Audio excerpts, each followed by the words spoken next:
The Depression Book, Depression as an Opportunity for Spiritual Growth, by Cheri Huber, read by the author. Forward. An essential part of seeing clearly is finding the willingness to examine closely the many ideas and beliefs we hold, almost all of which we learned as children. There are many things in this book that go against what most of us have been conditioned to believe and think. And it takes courage to step into uncharted territory.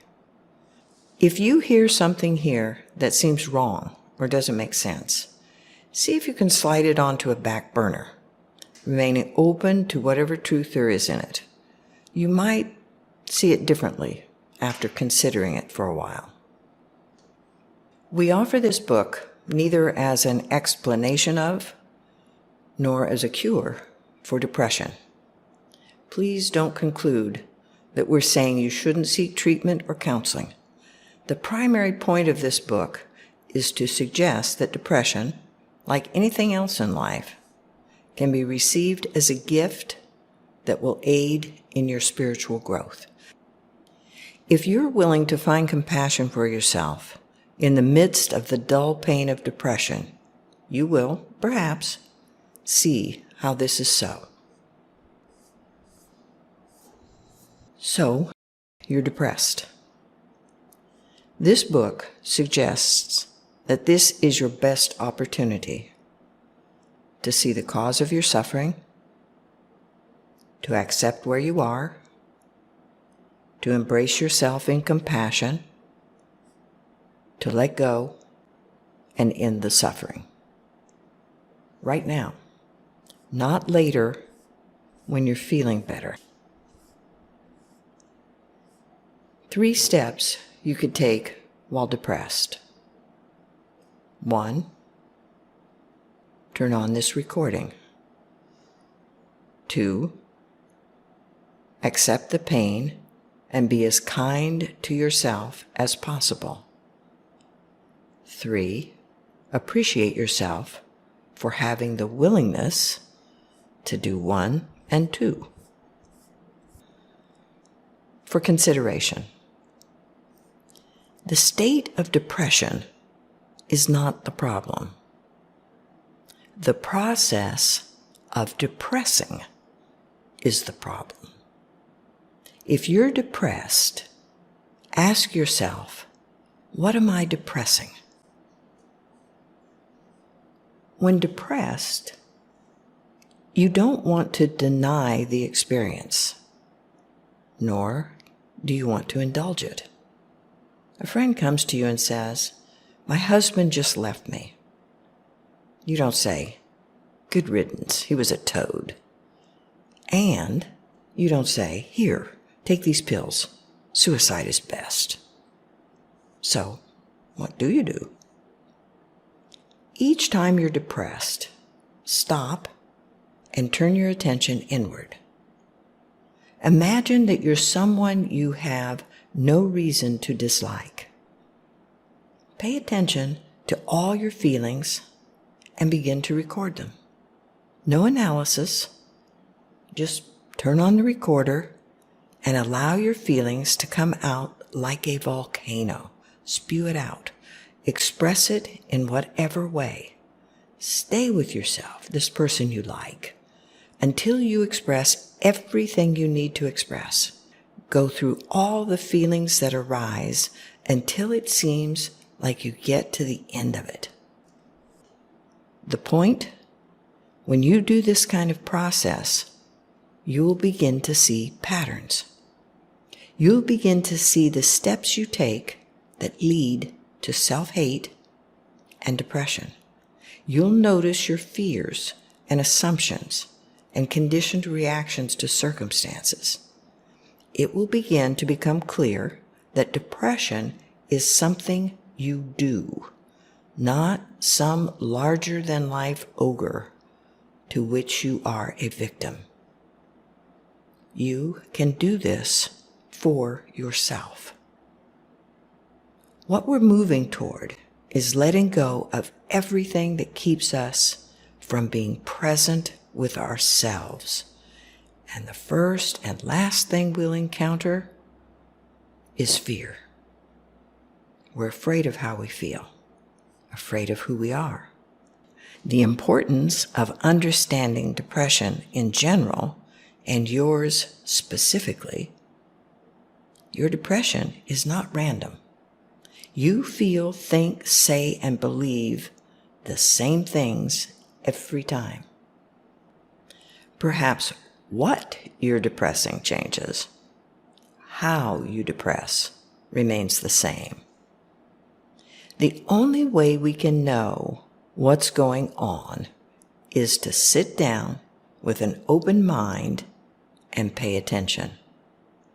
If we watch closely enough, we notice that there are sensations in our bodies that go with depression. They don't vary. They're the same every time. We have a labeling system that goes with bodily sensations. In this case, the label is depression. With this label comes a learned response, the internal conversation, everything we've been taught to believe about depression. What it is, what it means, what I am for feeling it, what will happen as a result, how the future will be. When that conversation starts, we have an emotional reaction to it. I don't want this. I'm afraid. This is too painful. Oh no, not this again. And then comes a conditioned behavior pattern, which is usually avoidance or escape. I should quit my job. I've got to leave town. I need a drink or a drug. I want a divorce. I can't function. I feel paralyzed. I'm going to kill myself. The sequence: sensation, thought, emotion, behavior pattern. These are going on all the time, not just in depression. If we are willing to pay close enough attention, we notice that in depression, the sensations in our bodies don't vary. The thoughts in our heads don't vary. The emotional reactions don't vary. Our impulses toward certain behaviors don't vary. And this chain of events does not vary. This is a big clue. Whenever I speak publicly about depression, someone in the audience invariably asks, "What about antidepressant medications? Do you think people should take them?" I think this question is based on a deep belief that spiritual people are here to take away everything that is good, fun, easy, and enjoyable. My response is something along the lines of, there's no reason to do or not do anything. Whatever you do or do not do, pay attention. And then, to be a bit more encouraging, I might say something like this: do what seems best right now. Do the thing that seems kindest, most caring, most compassionate, and pay very close attention. Remember, this is a person's life you're dealing with here. The well-being of a being is riding on what you decide. Should you take this on as stress? No. Should you ignore how important this is and go to sleep? No. There's an expression in Zen: train as if your hair is on fire. What does this mean? It means don't wait. Get immediately into the present moment and do what the moment requires. If your hair were on fire, it would not be helpful to panic and race around in all directions at once. Nor would it be a good idea to take a nap. What would be helpful? Get present, assess the situation, and then move as quickly as possible to the nearest source of help. And I would encourage you to pull out all the stops. Staying with the hair on fire analogy, dunk your head under water, grab a fire extinguisher, smother the flames, yell for help. In other words, if you're depressed, see your physician, see a therapist, start an awareness practice, learn to meditate.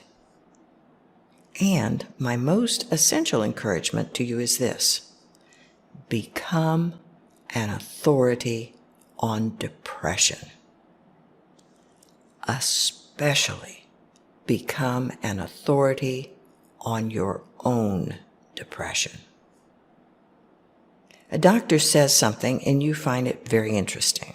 Be open to it, but don't accept it on blind faith. Try it. Experiment with it. A therapist says such and such, and it may or may not be helpful or true for you. Be open because you are in a no stones unturned process. But don't just take it in and take it on because someone with credentials said so. A spiritual teacher says this or that, and your tendency is to agree. But there's no need to agree or disagree. Find out. Assume nothing. Look everywhere. The Buddha said, you must work out your own salvation diligently. Each of us is solely responsible for ourselves. I have a friend from my monastery days who, when given information about herself, responds, "Thank you. I'll look to see whether that is true for me." And she does. She looks. She looks not because she's trying to see what's wrong with her. She looks because she does awareness practice and knows that all insights into her being can lead away from suffering and toward freedom. As you take this approach to depression, your life will begin to change. It will change for many reasons, but I would suggest that the main reason for the change is that someone is putting interested, kind, caring, supportive time and energy into you. And that's what we want more than anything. Another question I'm frequently asked is, can meditation cure depression? My answer is yes, absolutely. But almost no one is willing to take that route. Why? We want quick fixes. We want to take a pill. We want never to have to face the issues that are resulting in depression. When antibiotics were developed, they were announced with a feeling of, finally we have conquered disease. Today, through gross overuse and misuse, many strains of bacteria have mutated and developed immunity to antibiotics. There's concern among those who study this sort of thing that we're facing a potential crisis.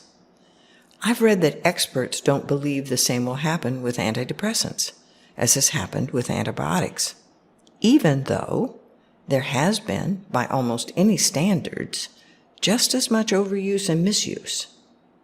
I lack the belief that the same thing won't happen, and here's why. If I have bacteria and take antibiotics, but don't rest and eat well, the bacteria are probably going to win. I can take medication for heart disease, but if I don't alter my diet, quit smoking, start exercising, and reduce stress, that heart disease is going to do me in. The person who lives on bacon cheeseburgers, french fries, sodas, and beer will develop some pretty grisly physical conditions. Should they be cured by drugs or by a decent diet? Is it either or? Ultimately, I wish the person would realize that that diet kills and quit eating it altogether for the good of the person, the good of the cow, and the good of the rainforest. But that's another story. We know these things about almost every form of disease that medical science has been able to affect.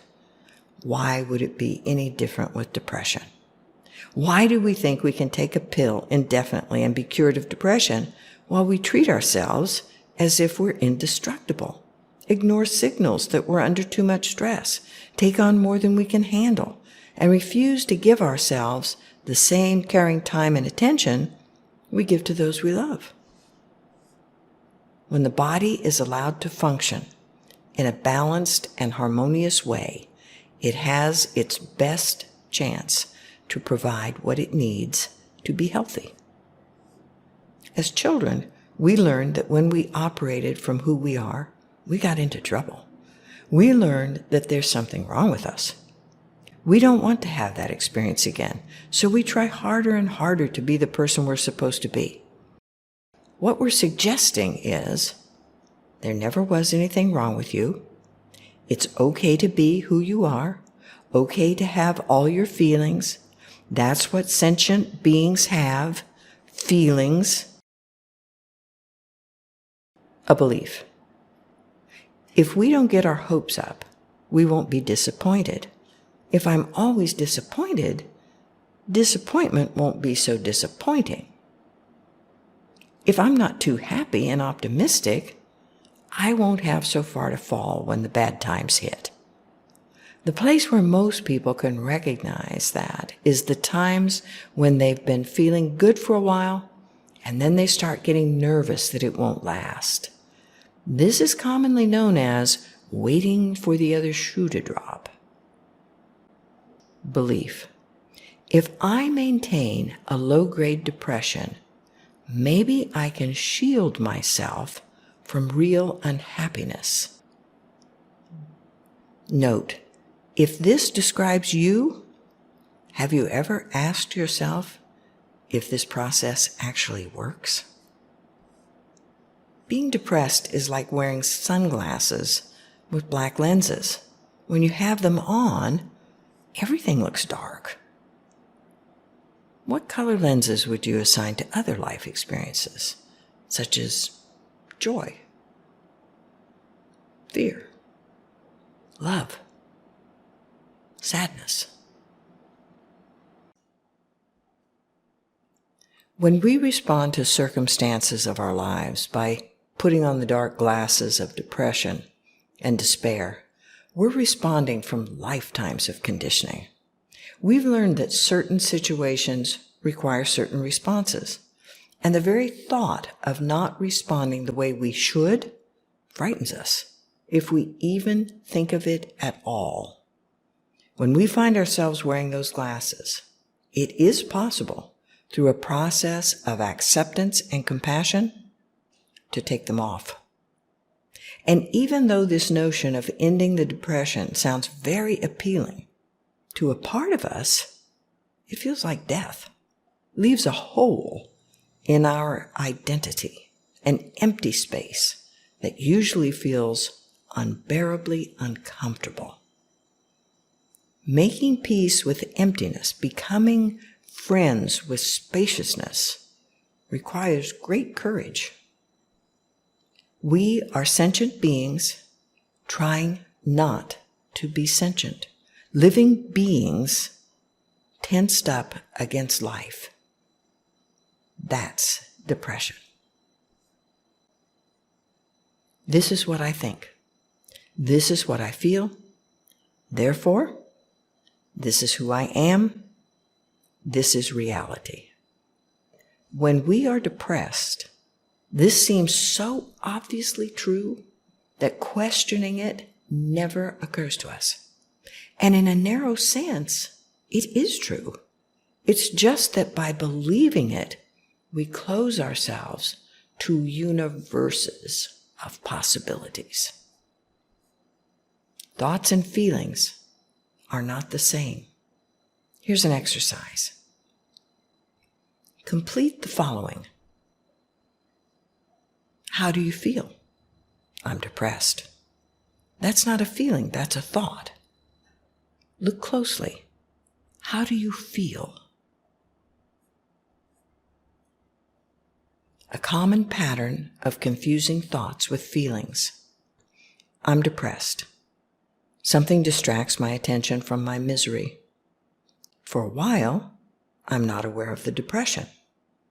As soon as the distraction goes away, I think, "Ooh, I forgot. I'm depressed. I have no reason to be feeling good." A belief. Depression is the only appropriate response to this situation in my life. Anyone would be depressed under these circumstances. Result? The depressing thoughts reemerge, and I'm officially depressed again. This is real. Anything else is just fooling myself. Also, we don't need to look for excuses or justification for how we feel. It's better to just stay focused on how we feel. Then, why we feel that way will become apparent. Trying to figure out in our head why we're feeling a certain way just takes us farther and farther away from ourselves. It is never helpful to use a thought to figure out a feeling. For example, when grieving, give yourself permission to feel whatever you feel instead of having standards about how you should be. It's not true that certain feelings are okay and others are not. Okay and not okay are thoughts. When we put thoughts in charge of feelings, we get into trouble. It's not the feeling we're having that's a problem. It's our judgment about that feeling. And if we weren't telling ourselves it was wrong in some way, there would be no problem. The problem comes when we reject ourselves for what we're feeling. Our feelings are the most intimate experience we have of ourselves.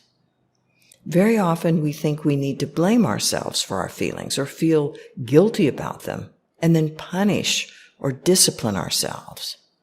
But really, what we do about our feelings determines the quality of our relationship with ourselves. We're responsible to how we feel rather than for how we feel. If we can create a safe, loving place within ourselves for how we feel, we can create it for all the aspects of who we are. Get used to looking to see how you feel. Don't assume you know. As long as we're depressed, we don't know how we're feeling. It's only when we say yes to ourselves and stop depressing that how we're feeling becomes available to us. Student and guide. Student, I would like to explore the relationship between the part of me who gets depressed, I call her the saboteur, and the part of me who hates her, who is really afraid of depression. The saboteur says, "What's the use? I might as well give up." If you're like me and have a history of depression doing you in, guide. But that's the whole point. It isn't the depression that does you in. If I wake up one day very depressed and decide there's just no use in living, that's not a problem in itself. It's my reaction to the depression that can be a problem. This is true in the same way that it would be if you came to me and said, "I'm really depressed. I don't see any use in living." And I said, "You're right. Here's a gun. Shoot yourself." Do you see? The fact that you're feeling that way isn't a problem. We can guess that if you came to me and said that, I would say something to you like, "Well, what's going on? How did you get to that conclusion?" And you would start talking about it.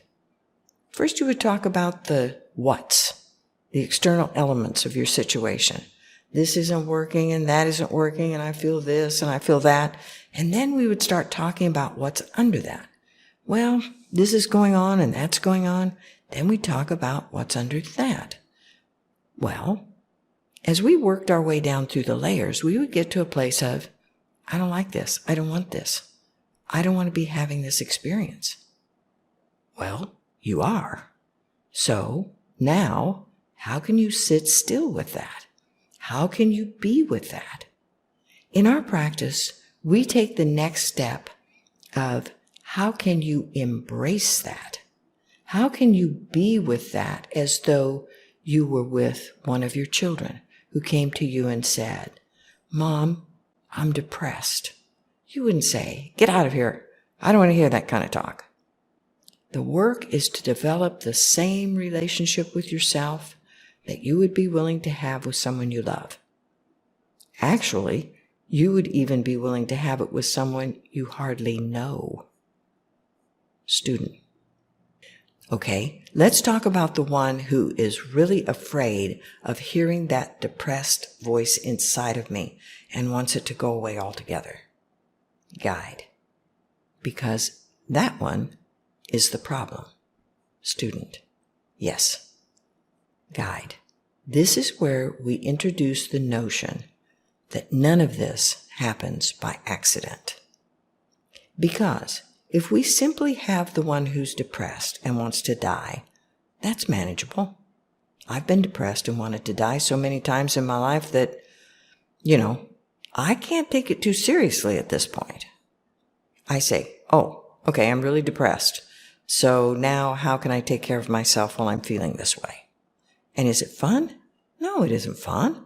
And is it going to pass? Probably. It always has before. There are people who don't even find depression particularly troubling. They have more difficulty with things like happiness or anger. So it's just whatever a person has identified as a really big problem that is a really big problem for them. So there's depression. Big deal, right? But somebody inside of me hates it and is afraid of it.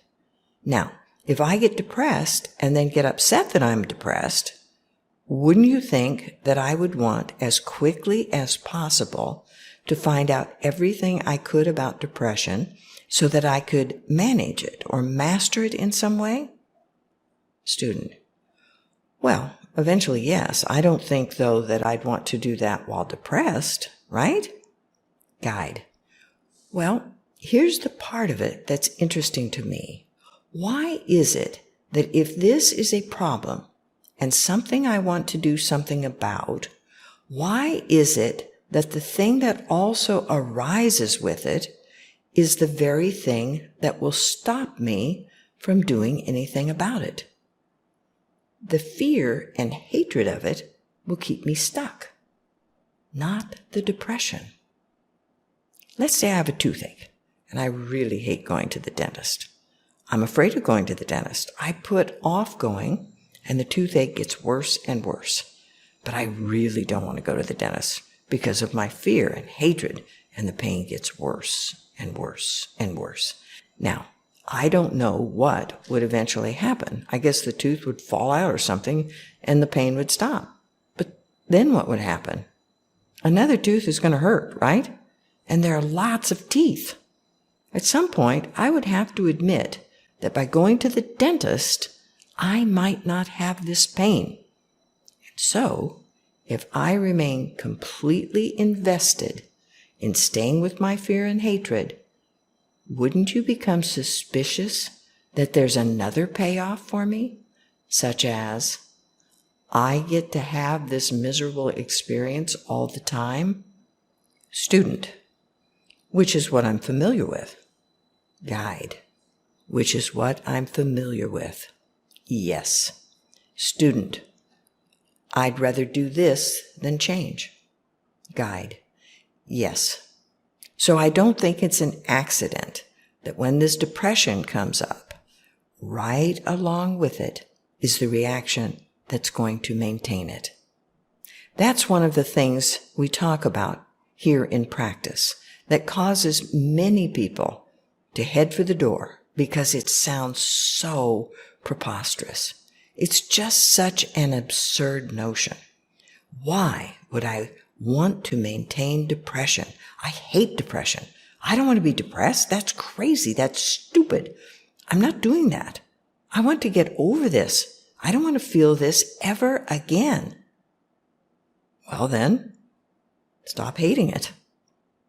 How can I stop hating it If I do that, I'll be depressed all the time.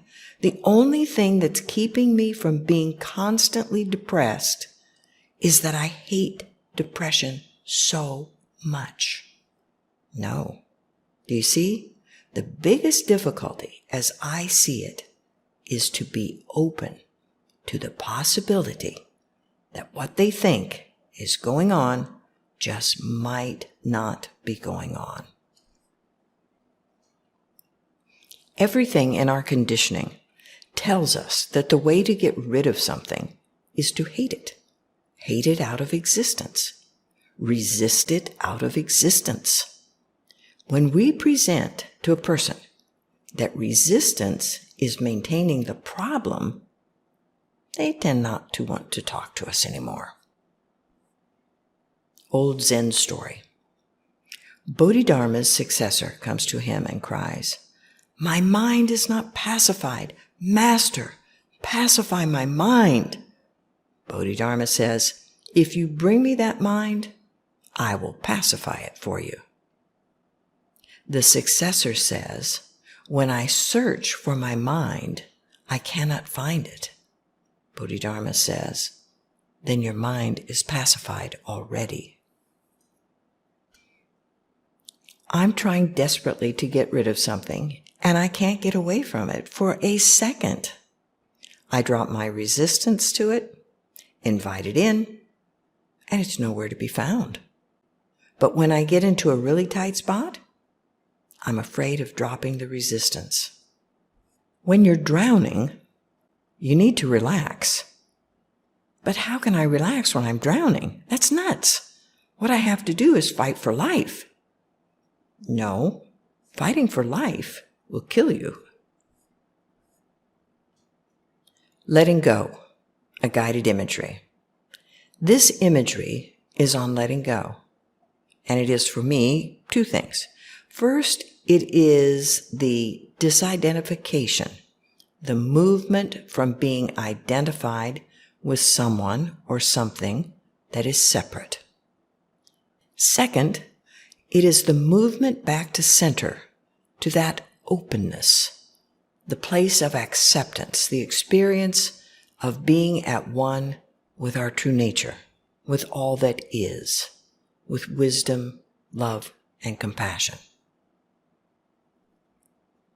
In this exercise, I'm going to ask you to relax and go with me as much as you can, because what I'm hoping we're going to be able to do is discover, feel, and explore some of the places within us that keep us from letting go.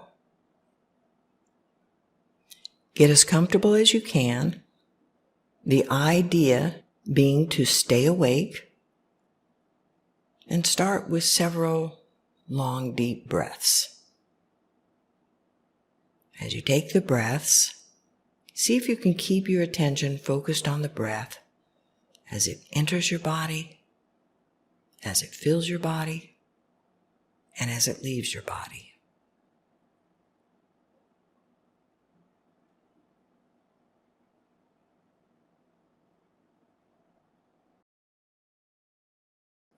Just being with the breath, having no concern for anything other than breathing in and breathing out.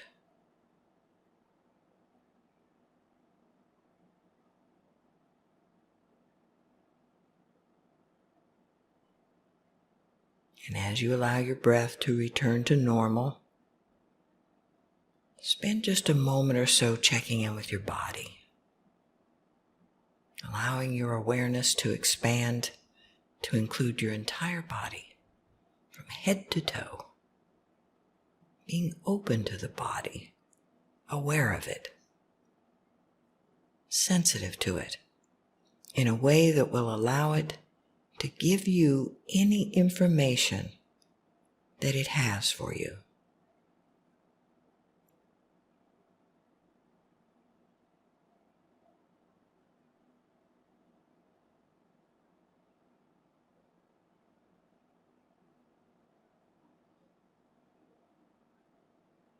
Taking another long, deep breath, shift your awareness to what you're feeling,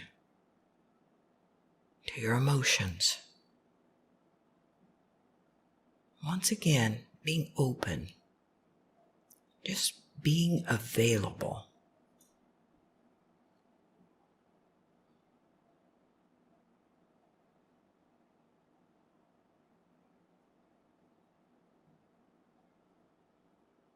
See if you can be open to any insights your emotions might hold for you today.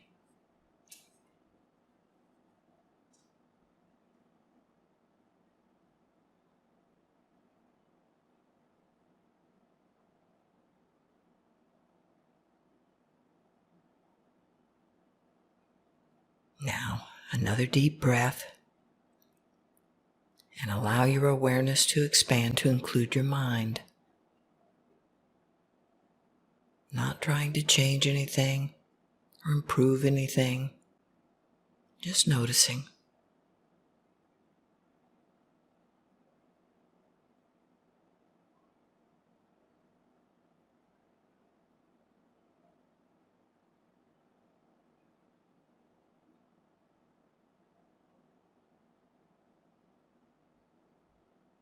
And now, taking another deep breath, letting it go, would you just let yourself go?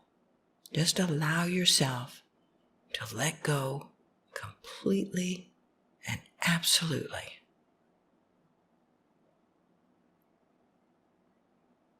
Let yourself feel what it's like when you let go completely.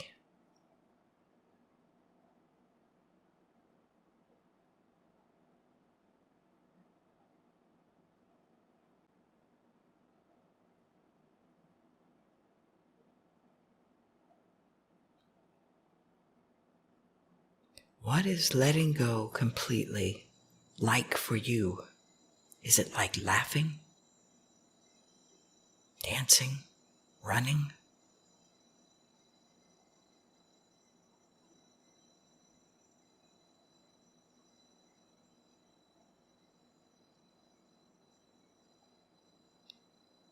Perhaps as you let go, you're aware that there's something that stops you from letting go completely.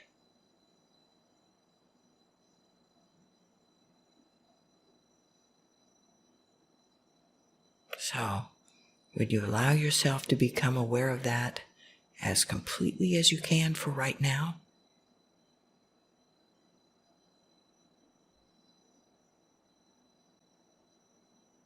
What is it that keeps you from letting go?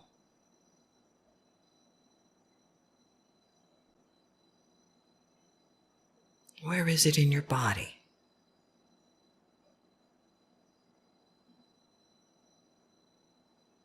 What does your body feel like when you're holding on, when you're resisting?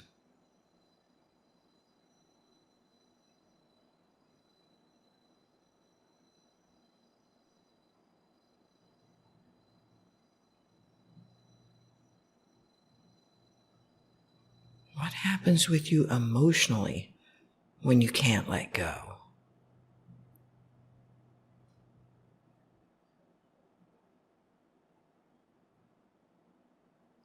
Is it your emotions that keep you from letting go?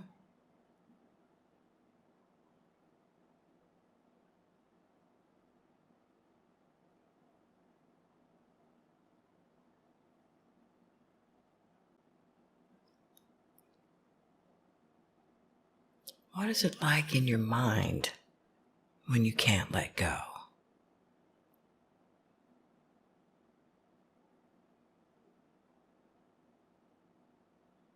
How does your mind keep you from letting go?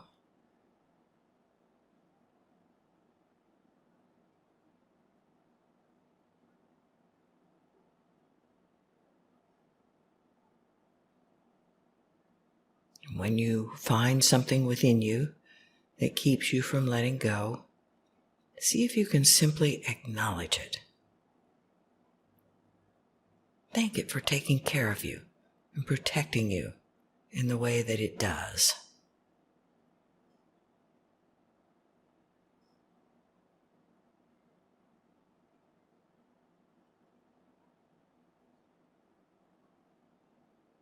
Once again,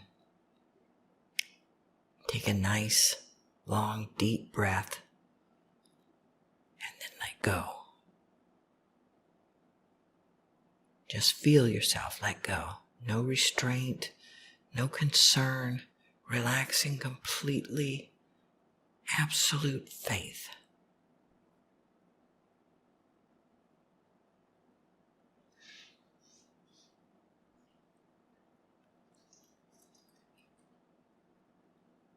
How does that feel?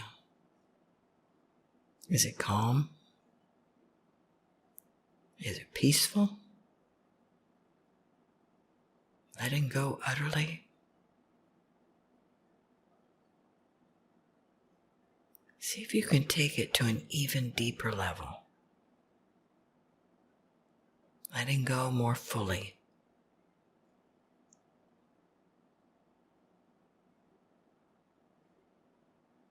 And if you run into something that stops you, once again, see if you can just acknowledge it, just allow it. Simply breathing in and breathing out. Nothing separating you from all that is.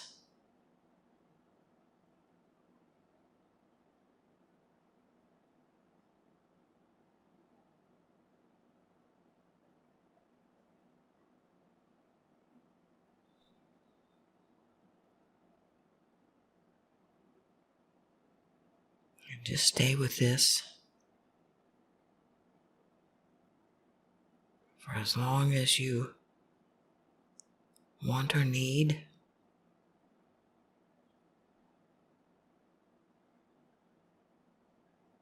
And then when you're ready, bring your attention back. Feel the breath in your body.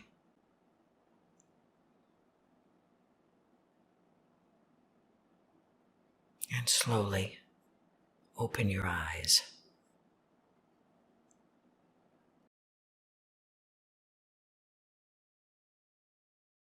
We hardly ever look at depression because the assumption is so deep that something is wrong with it.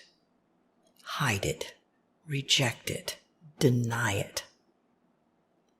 As soon as I see that it's okay, I'm free to explore what it is.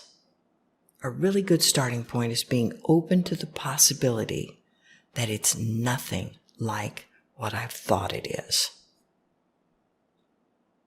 When I was allowed to enter the monastery, my teacher began to help me with a manic depressive tendency for which I had never sought treatment. He directed me to watch closely how I could go from being very high energy to very depressed, and very depressed to very high energy. While high energy, I would have a tremendous sense of well-being, increased creativity, and a fascination with life. At other times, I would feel like I could hardly get out of bed and walk across the room. One night, I was sitting in my room, focusing on the energy level in my body. In the monastery where I trained, there wasn't a lot going on. I watched it get higher and higher and higher until it reached a certain point, and then I watched it just plummet and collapse in on itself. What I realized in this experience was that rather than depression being a lack of energy, which I had always thought it was, because when you can't walk across the room, the logical conclusion is that you have no energy. It was actually that I had so much energy, my body wasn't able to deal with it. And even more than that, it wasn't so much that my body couldn't cope as that my conditioned response to myself couldn't cope. I operate within a certain range of vibration or energy or motion, and when it gets outside of that range, it's so uncomfortable, my system overloads and circuits start to blow. Having realized this, two things strike me as very important. First, I always encourage people to be physically active. We're animals. We're physical creatures. We're designed to move a lot and to work. Exercise helps us use up energy and keep our systems balanced. Someone who sits at a desk hour after hour doing stressful or boring work and who has no physical outlet for that energy can go quickly beyond the range tolerance for their system and then go into this depression I'm describing. So I'm always encouraging people to move, to exercise. Second, the potential problem is that the more you exercise, the more stress you're able to cope with. People will tend to exercise, feel better, and then take on more stress, and still go to that point of failure or overload where they become depressed. One of the processes that we pay close attention to in our practice is the one that goes like this. There's movement, sensation, a label that goes with that, an emotional reaction, and then a conditioned behavior pattern. As the vibrational level of the body gets higher, sensation, it's sending out signals and they're being interpreted as anxiety or fear or pressure or stress. Labels and emotional reactions. And then the system begins to try to cope with that. These are the conditioned behavior patterns. We watch this process closely so that we can begin to let go of the associations we have, the labeling system we've developed to go with the particular sensations. We don't need to change anything. We just need to realize that sensations don't mean anything, and certainly not what we've always thought they mean.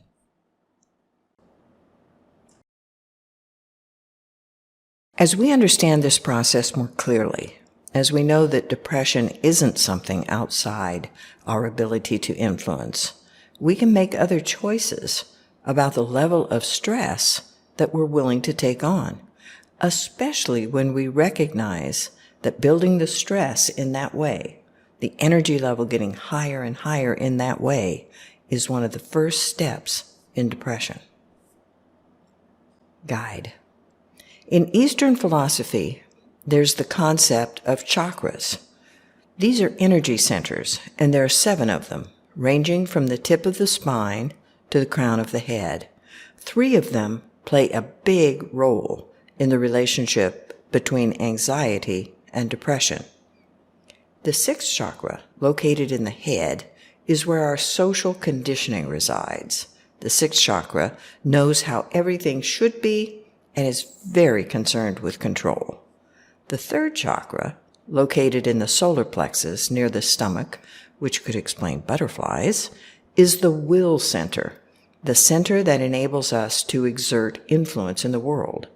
The 3rd chakra is the do center. The 2nd chakra, located in the belly, just below the navel, is the emotional center. As we're being socialized, we learn to have the 6th chakra, how we've been taught we should be, use the 3rd chakra, the will, to control the 2nd chakra, emotion. Something very similar to this happens to all of us. A few years ago, a woman told me about her 5-year-old being sent home from kindergarten with the message that he was too emotionally immature to attend school. He couldn't control himself. He wanted very much to go to school and understood what he needed to do to be allowed to continue. The woman described how her son would stand rigid as a board, trembling all over as he tried to control himself. Taking control, getting ourselves under control, controlling our behavior, fill in the blank, all are processes of depressing. Numbing ourselves with food, drugs, alcohol, sex, talking, fill in the blank, is also a process of depressing. Student: yes, what you're saying about chakras and control is how it feels to me. I start to get upset about something and I get nervous. The anxiety builds and the voices in my head are going crazy with all the things that are going to happen if I don't get a grip on myself. My stomach is in a knot. This is where I'm likely to pour myself a good stiff drink. Guide. Exactly. Anything to numb or dissipate those physical sensations. Many people numb, depress with food. Others use drugs or sex or talking. This is why I encourage people to exercise regularly as they explore their relationship with anxiety and depression. Exercise frees energy blocked in the solar plexus and dissipates some of it in a healthy way. However, meditation will calm that energy without deadening, dissipating, or depressing it. Student, how? Guide, as we sit still, attending closely to exactly what we're experiencing, we realize that what we've learned to call anxiety and learned to be afraid of is simply sensation in the body, energy, the life force that animates us, moves, and we feel the effects of that movement as sensation. As we become familiar with the sensation in the third chakra, we also become more comfortable with it. As we sit quietly, we see that those sensations don't mean anything. At some point in the conditioning process, something happened and two things got put together that in fact don't go together. One, that sensation in my stomach. Two, means something is wrong. As we sit in meditation, watching the sensations come and go, and watching what we label those sensations, and continuing simply to sit, we realize we don't need to cling to that old reaction to a current situation. Nothing is threatening. I'm not in any danger. I'm sitting in meditation. This is just a sensation in my body. I don't need to do anything. If I leave it alone, it will pass. Exercise. Write down what happens with you while you are depressed. I think about this. I have these fantasies. My heart, stomach, breath do this. I stop eating, sleeping, exercising. See if you can notice how when you think this, you feel that. Notice how repetitive it is. How can you know these things? Sit quietly, pay attention, believe nothing. Don't look at something just once. See what is true for you now, and check in a week, in a month, in 3 months. Give yourself a second, a third, a fourth chance to see something anew. Having a new perception and subsequently changing one's mind is not wishy-washy. It's being flexible, and flexibility is intelligent. Depression brings me back to myself in a way much of life does not. It gets my attention. It brings me to a halt. It says, stop, pay attention, which I'm usually not willing to do for myself. Depression is life's way of keeping our emotions from happening all at once. Depression can actually be a way of taking care of ourselves. It can be protection, solace, comfort. We can view it like a soft blanket we can wrap up in. It's no accident that when people get depressed, they often go to bed and eat. We attempt to return to a sort of infant state. We reduce the world to a simple sleep and eat state. Get into a warm place, get tummy full of food. We want to be little and taken care of. This slows us down, gives us time to find the line between denying ourselves and indulging ourselves. It helps us discover what we really need. If you're going to be depressed, be depressed. Throw yourself a depression party. Here are some suggestions. Bake yourself a little black cake and don't put anything in it that would make it rise. Put on dark clothes. Turn on somber music. Turn out the lights. Get in bed. Pull the covers over your head. Paint a big, dark depression picture. What's the point, you ask? The point is that if you do something like this, you are letting go of your resistance to the depression.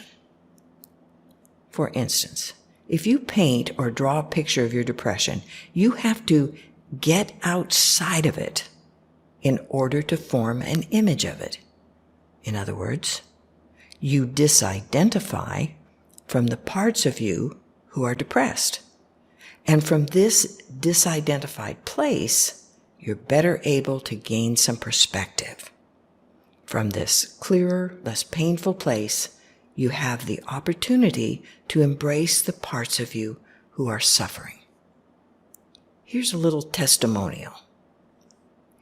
One evening a while back, I was feeling really depressed. I was having the kinds of thoughts I usually have while depressed. I don't know what I want to do. I don't see any reason to keep trying. Everything's too hard. I don't like where I am, but I don't want to be anywhere else either. Around and around these thoughts went for a while until I just suddenly said to myself, okay, if I'm going to be depressed, I might as well enjoy it as much as I can. I went to the supermarket and bought several of my favorite foods. Then I decided on the 4 videos that I wanted to watch. I moved the television so that I could watch a video and cook at the same time. If I grew tired of one video, I changed it to another. I listened to music I love. I did anything that I felt like doing. Self-indulgent? Irresponsible? Absolutely not. The experience was one of spending the evening with someone who loves me unconditionally, who doesn't judge me, who doesn't think it's wrong to pamper myself a little when I'm feeling down. The truth of the matter is that it was one of the best evenings I've ever had. How can I know when I'm being self-indulgent and when I'm truly taking care of myself? There is, of course, no simple answer to this question. However, here are some thoughts on the matter. Self-indulgence is often accompanied by a subtle or not so subtle undercurrent of defensiveness or belligerence. Taking care of oneself tends to feel like love. Oddly enough, when we're being self-indulgent, it's rare that we'll hear from the voice in the head that asks, is this self-indulgent? It's only when we're taking care of ourselves in a loving way that the voice speaks up. Why? Because only egocentricity is concerned with this question. And egocentricity is the process of suffering, of inadequacy, of self-hate. So when we're acting out of true compassion for ourselves, egocentricity fights to regain control in ways too numerous and subtle to mention. We're doing something loving and it says, are you sure you're not being self-indulgent? We're doing something self-indulgent and it doesn't say a word. So, is egocentricity to be feared and hated? No, fear and hate are egocentric. Just don't believe anything it says. Depression is a label. I'm simply feeling the way I feel. Big question. How much of my problem is with the way I actually feel, and how much is with what I'm telling myself about how I feel? One of the most commonly depressed emotions is anger. When we're children, anger is frightening. because it is so unacceptable to adults. We feel anger, but it's more threatening to have it than not to have it. So we learn to depress it because we're afraid. We often turn this anger inward against ourselves. As adults, we can react with guilt, fear, self-hate, illness, aggression, all sorts of things. What we want is to treat emotions like house guests. If we give them the master bedroom with the hot tub, the TV, and so forth, they're never going to want to leave. But if we throw a sleeping bag on the floor of the garage, they won't feel welcome. We want to find the place in between where they feel welcome, but know they're not invited to stay forever. Also, don't meet them at the front door with a shotgun. They'll just come down the chimney. Everyone wants what they can't have. As soon as we make something forbidden, it becomes the most desirable thing in the world. An emotion that feels rejected gets stronger. It becomes like a dog you don't feed enough, or a child who doesn't get enough attention. It becomes desperate. Don't be afraid of your feelings. Learn to express them to yourself. It's always safe to express how you feel to yourself. Afraid you'll lose control? You won't. The reason we lose control is that we haven't expressed our feelings. We think we have to keep our feelings dammed up or else there'll be a flood. But if we never dammed them up, a flood would be much less likely. You can open up to yourself. Dare you? You can do it a little at a time until the pressure is down. All you have to do is acknowledge how you're feeling and then treat yourself as you would treat a friend who is feeling the same way. Yes, but I should know better. I have no right to feel this way. I've done something very wrong. I've been treated unfairly. I brought this on myself. Yada, yada, yada. The big question here is, so what? The most likely reason you're having this experience is that you haven't known how to love yourself unconditionally. A good beating never helped anything, except possibly a rug. And aren't you tired of being one? Taking that risk often involves learning to trust yourself, and we don't trust people who beat us up. If we're going to find out who we really are, we have to stop believing those hateful voices that beat on us, those voices in conditioned mind, long enough to get a clear view of who we are. This is the only way to find out who we are. Practical suggestions for changing your relationship to depression. Set limits. Say no if life is making more demands than you can meet. Instead of doing and doing until you can't take it anymore and you explode, learn to recognize the signs sooner. Stop the beatings. Period. Take care of yourself. Do this not in a minimal, miserly sort of way because you feel that's all you deserve, but in a loving, generous way. Be kinder to yourself than you think you should be. Develop your awareness. Sit quietly. Focus on your breath. Observe your thoughts and feelings, holding on to nothing, pushing nothing away. If you notice yourself tensing up, stop and return to the breath. No judgments. What follows is a list of attitudes of mind more than things to do. As you listen to these, see if any speak to you. If so, start there. Keep in mind that if you're kind and caring toward this depressed person, nothing you will do will turn out wrong. It might take a lifetime to completely turn this around, But is there anything more important than bringing compassion to the one person you know really needs it? And if that old fear of becoming self-indulgent rises up, just remind yourself that you're in training for being able to be unconditionally compassionate toward all of life. If you cannot be kind to the one person whose suffering you can actually feel, you will never be able to be kind to anyone. This is the most unselfish work a human being can do. The list. Consciously put yourself first at least once a day.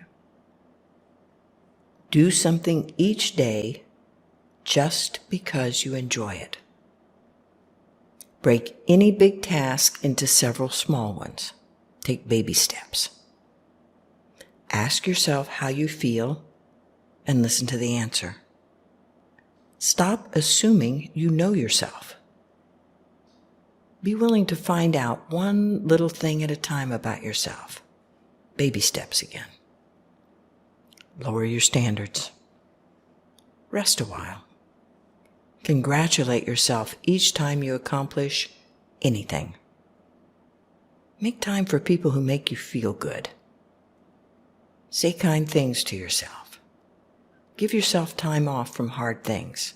No decisions, no big changes. Let yourself say, me first. Practice not believing the negative, critical voices in your head. Ask those who love you what they believe about who you are, and then say those things to yourself. Go for a walk and take in as much nature as you can. Let yourself know you are worth any amount of effort. Find people who can give you support. Trust yourself. As you go along, add to this list. Signs leading to an explosion. I shouldn't be feeling this way. I have no right to feel this way. I'm old enough to know better. I'm just being childish. It doesn't make sense for me to feel this way. It's selfish of me to feel this way. There's something wrong with me for feeling this way. I don't want to feel this way now. I don't have the strength for this today. I'll deal with this tomorrow when I'm more together. I don't have time for this today. I've got too much to do to be upset. I thought I let go of this long ago. Why is it back? What have I been doing wrong? I refuse to deal with this again. I'm too tired to do this now. But it's really, really important, and I absolutely must get it done right away. I must exercise self-control. I don't want to do this, but if I don't, her feelings will be hurt. I've made him dependent on me. I can't stop now. I have no choice. Leading to depression, despair, pain, abandonment, anger, exhaustion, stress, illness, fear, regret, hatred, rage, resentment, disappointment. And then later we ask, now, how did that happen? Acceptance. The first step is always acceptance. Acceptance precedes even recognition. I will not be willing to see what I'm experiencing until I'm willing to accept what I'm experiencing. As long as we're trying to avoid being who we are or seeing who we are at any level, we're doomed to remain in these conditioned habit patterns that we suffer over. Each time we grasp our willingness to see these things without judgment, if possible, we take one step closer to freedom. If you see something about the way you are that you've been taught to dislike, and you allow hateful voices and conditioned mind to beat you up for being that way, pretty soon you'll be trained to stop seeing. We don't want to stop looking, regardless of what we see. We're learning to recognize conditioning and the voices that perpetuate that conditioning. We're learning to have our own present-day experience. Each time we see how we've been conditioned to allow ourselves to be judged and rejected. We want to celebrate the seeing. Believe it or not, the only thing that gives these negative feelings any power is our fear of them. If you were to welcome them eagerly with open arms, they wouldn't appear. It's really true that the more you genuinely try to invite them, the more unavailable they are. All right, I'm ready. I'm going to face this. I'm willing. I'm really going to see how this works. Okay. Come on, depression. Come on. Where are you? Talk to me. What have you got to say? There's a big silence. But the moment I forget, and the willingness to be open isn't there, and I think I've let go of depression, and I'm hoping I'm better, and I'm hoping I'll never be depressed again, the moment I forget not to resist, it's back. These lead toward depression. Raising your standards until you're dissatisfied, not doing what gives your life meaning, repressing how you are, and with that, depressing the life you know you could be living. These lead away from depression. Being present, accepting what is, not trying to change anything. We tend to believe that if we accept things as they are without trying to change them, they'll always be with us. In our experience, the opposite is true. We maintain our depression by resisting it. As long as we're resisting, we're putting our energy into whatever it is we don't want. As soon as we accept the depression, in that moment, it's different. Here's a note. Dear miserable person, your life reflects your attitude of mind. Your attitude of mind does not reflect your life. With much love, from your heart. This is hard information to have, and we're not suggesting that it's easy to turn this around. However, the fact that we believe it's hard doesn't mean it's hard. It just means we think it is. We can use depression as a tool for self-discovery. We can ask, what's under this depression? We depress what we're experiencing for a reason. For example, I'm angry. I depress that anger, and in focusing on the depression, I don't need to see that under the anger is hurt, and under the hurt is disappointment, and under the disappointment is fear. The boss criticizes me, which makes me angry. I can't express anger because I'd lose my job. I'm disappointed because I thought the boss was a friend. Underneath that, I'm afraid because what I thought was firm is revealed to be shaky. I'm afraid I'm not going to make it. Like everything in life, depression can be an ally. If we're willing, it has something to teach us. If I've never been depressed, I can't help anyone else who is depressed. If I've never accepted my own depression, I can't be compassionate to anyone else's. How do you begin to uncover what's under the depression? You get it that there's a good reason for being depressed, and accept that it's okay to feel that way. This good reason is almost never the one you think it is at first. Start to explore what's really going on. We're taught to believe that we have to see something to believe it. As usual, the opposite is nearer the truth. That is, I won't see what's going on with me because I believe there's something wrong with it. I'm depressed. There's something wrong with me. Or, I won't see that what's going on with me is fear because I believe that I'm angry and I believe that anger is wrong. Just for a little while, be open to the possibility that there's nothing wrong with you. Centering, a guided imagery. This exercise will assist you in two primary ways. First, you will experience yourself slowing down. This makes it easier to focus your attention. Second, you will experience center, defined here as your core of wisdom, love, and compassion, your inherent goodness. Get as comfortable as you can. Close your eyes and take several nice, long, deep breaths. Feel the air as it enters your body, fills your body, and leaves your body.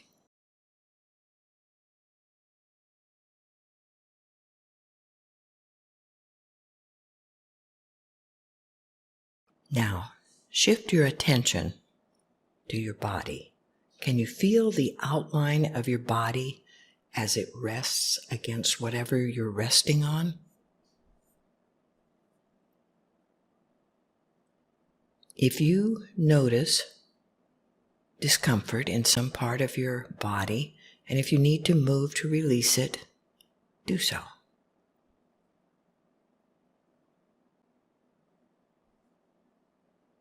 Now, shift your attention to your feelings. What are you feeling right now? Calm? Anxiety? Anger? Joy? Where are you feeling this feeling?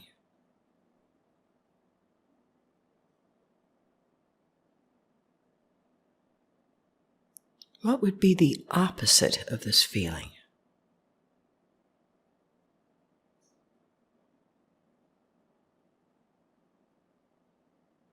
Can you be aware of yourself going to that opposite feeling in order to recognize and know it?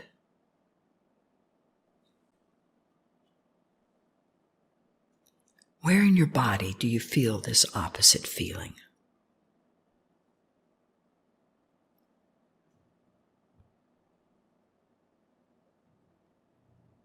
And now, shift your attention to your mind. How are you able to see your mind? Who is it that is able to see your mind?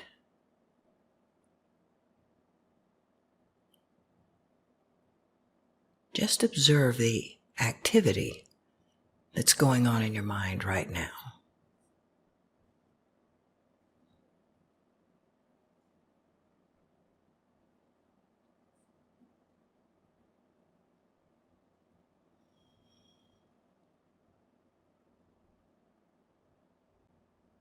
Now, focus on the word center.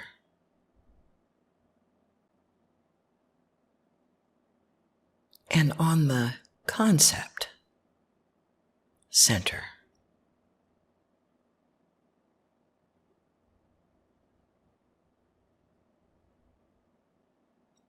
And now on the experience of center.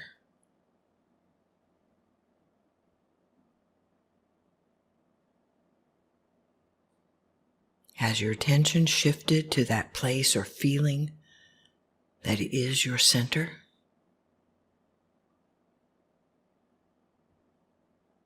If not, focus there now and just experience your center as fully as possible.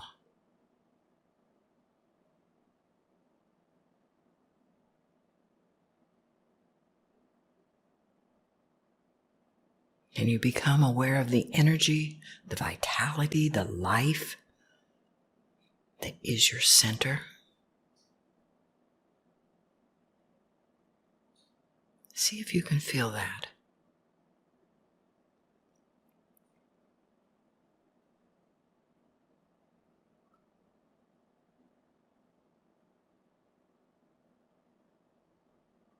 And now, let that energy begin to grow, to expand, and move through your body. Feel it in your back, your shoulders, your abdomen, your chest, your upper arms, forearms, and hands. Can you feel the energy in your legs, your feet? How about in your toes? Can you feel it in your neck, your scalp, your face?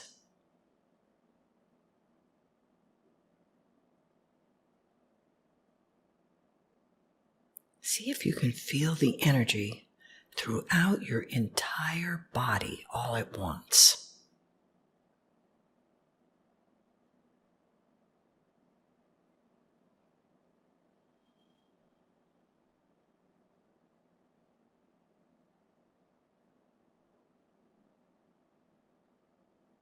Are you shifting your attention from place to place in your body to experience this feeling? Or have you moved back from yourself in order to feel it everywhere at once?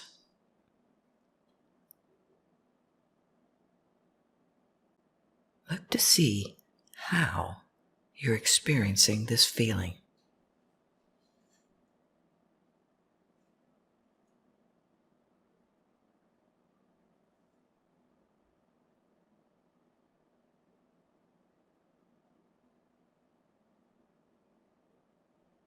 And continue to focus on this life force, this vitality throughout your body. Where do you feel it most strongly?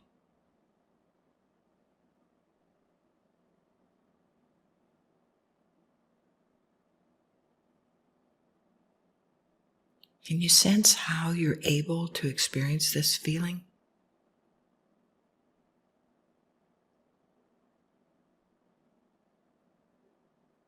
See if you can increase the feeling, intensify the sensations.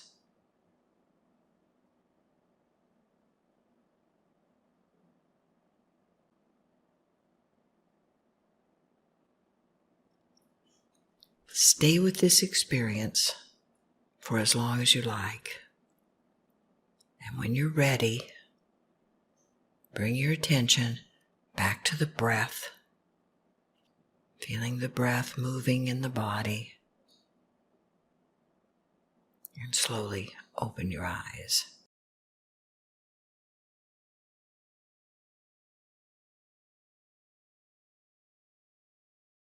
This moment is the only moment you have. Have it. Don't be afraid to experience your experience. There is nothing to fear. There is nothing in the universe that wants you to suffer. Rather than focusing on what you want to have or get or do, focus on how you are now. Because how you are now is all you'll ever experience.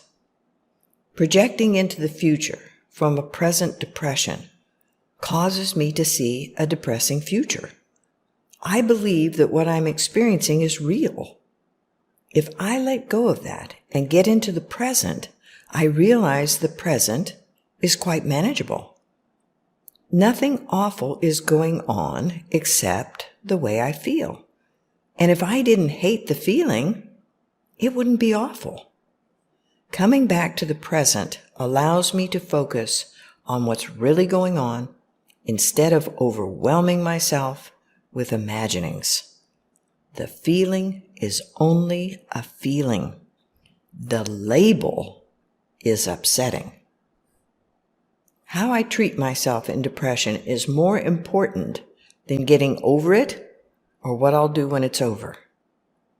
Hating and rejecting myself in this moment is not good practice for loving and accepting myself in another. When I stop depressing the feelings, I can begin to take care of the parts of me who feel isolated, vulnerable, and afraid. If I stay in the depression, I'll never see what's underneath it. We don't need to be afraid of our feelings because of how we think they're going to make us act. Life keeps saying, here it is, here it is, here it is, here it is. And we keep saying, no, that's not it. No, that's not it. No, that's not it. No, that's not it. Life keeps giving us opportunities to take responsibility and end our suffering, and we keep turning them down. Some practices say many are called but few are chosen. This practice says everyone is called, almost no one answers. Student, will you define what you mean by taking responsibility? Guide, yes. I'm referring to starting out right now to respond to what is. In this context, it has to do with depression and our relationship to it. However, it can be our relationship to anything. We're talking about depression because so many people struggle with it. It tends to be something that people think is an obvious block to spiritual practice. A person who is acutely depressed will feel they have to get over the depression before they can do spiritual practice. I'm putting forth the notion that spiritual practice can be done with depression, that it's a wonderful thing to work with. So are grief and loss and illness, anything can be a wonderful thing to work with. If I'm committed to a spiritual practice, and one day I find myself depressed, I can begin to focus on how I do this process of depressing. I can notice that I have always responded to depression in certain ways, and I can decide to respond to it in a different way. What will that be like? The way I think about this is that I'm going to become the person who's going to help me with this. I'm going along in life, never having felt strong or supported, and suddenly someone comes into my life who wants to help, who wants to give me support, who wants to listen and talk and explore things with me. On top of that, this is someone who loves me unconditionally and wants to be with me all the time. This person never criticizes me or tries to change me or thinks I should be different. Isn't that a dream come true? It would be wonderful if heaven would open up and drop someone like that into my life. But have you ever noticed how seldom that happens? So I realize that I can be that person for myself. I can come back to a centered place, move into unconditional love and acceptance, and have the same attitude toward myself that I have toward anyone else I love. We can let go and be free in a moment. But will we? Probably not. But that just means we won't. It doesn't mean we can't. The difference between allowing yourself to feel real pain or depressing that pain is the difference between being cut by a knife or enveloped by fog. The cut will heal, usually quicker than you think, and life can go on. But you can live your whole life in the fog, buffered against the experience of pain. The sadness is that when protected from pain, we're also protected from joy. Being depressed and unhappy sometimes is just part of life. It doesn't mean that something has gone wrong with life any more than rain is something that's gone wrong with the weather. or night is something that's gone wrong with day? Here's a little exercise you could do. Answer these questions. What kind of person do I want to be?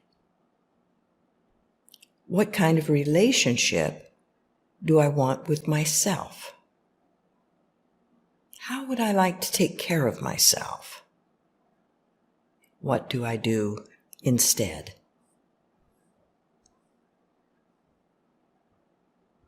Another exercise.